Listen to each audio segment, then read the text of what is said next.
مولانا شیخ رفیق عثمانی صاحب کے بیانات سننے کے لیے مولانا صاحب کے آفیشیل یوٹیوب چینل کو سبسکرائب کریں۔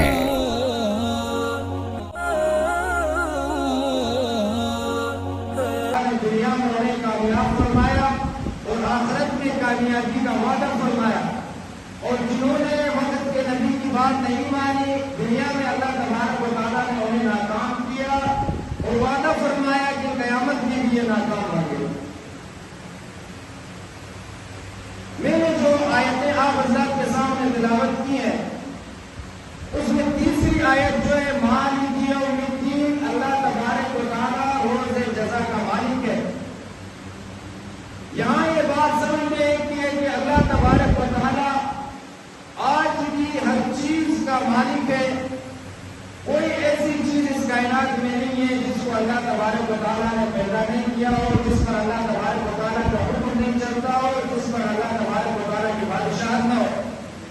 ہر چیز کو اللہ تبارک و تعالیٰ نے پیدا کیا، ہر چیز کا نظام اللہ تبارک و تعالیٰ چلا رہا ہے، ہر چیز پر اللہ تبارک و تعالیٰ کی بادشاہت چلتی ہے۔ قرآن مجید میں اللہ تبارک و تعالیٰ نے فرمایا لَهُ مُلْكُ السَّمَاوَاتِ وَالْأَرْضِ، اسی اللہ کے لیے ہی بادشاہت ہے، آسمانوں کی بھی اور زمینوں کی بھی۔ لیکن اللہ تبارک و تعالیٰ نے دنیا میں ظاہری طور پر انسانوں کو ملکیتیں عطا فرمائی ہے۔ کسی کو مال کا مالک بنایا، کسی کو گاڑی کا مالک بنایا، کسی کو زمین کا مالک بنایا، کسی کو پلاسے کا مالک بنایا، کسی کو دفتر کا مالک بنایا۔ لیکن یہ سب چیز ظاہری ہے۔ سورہ یاسین کے اندر اللہ تبارک و تعالیٰ فرماتے ہیں أَلَمْ يَرَوْا أَنَّا خَلَقْنَا لَهُم مِّمَّا عَمِلَتْ أَيْدِينَا، کیا تم لوگ نہیں دیکھتے ہو کہ ہم نے جن چیزوں کو اپنے ہاتھ سے پیدا کیا تھا انعاماً فَهُمْ لَهَا مَالِكُونَ، آج یہ دنیا کے لوگ اس کے مالک بنے بیٹھے ہوئے۔ تو اللہ تبارک و تعالیٰ نے ظاہری طور پر عارضی طور پر انسانوں کو ملکیتیں عطا فرمائی ہے۔ کسی کو کسی ملک کا صدر بنایا، کسی کو وزیر اعظم بنایا، کسی کو بادشاہ بنایا، کسی کو پلاٹ دے دیا، کسی کو بلڈنگ دے دی، کسی کو پلازہ دے دیا۔ یہ ظاہری ملکیتیں ہیں۔ اب اس کی ظاہری ملکیتیں ہونے سے یہ آیت جو تیسری آیت ہے مالک یوم الدین، یہ اسی طرف اشارہ کرتی ہے کہ اللہ تبارک و تعالیٰ روز جزا کا مالک ہے۔ اس سے پتہ چلتا ہے کہ تمام ملکیتیں جو ہیں یہ عارضی ہے، ظاہری ہے، ختم ہونے والی ہے۔ مالک یوم الدین اس چیز کی طرف اشارہ کرتی ہے کہ تمام چیزوں کا حساب قیامت کے روز جزا کے مالک کو دینا پڑے گا۔ اگر اللہ تبارک و تعالیٰ نے کسی کو مال دیا ہے، راستے کھول دیے مال کمانے کے، تو فلاں جگہ میں آپ یہ محنت کرو گے، اللہ تبارک و تعالیٰ وہاں سے آپ کو مال و دولت عطا فرمائیں گے۔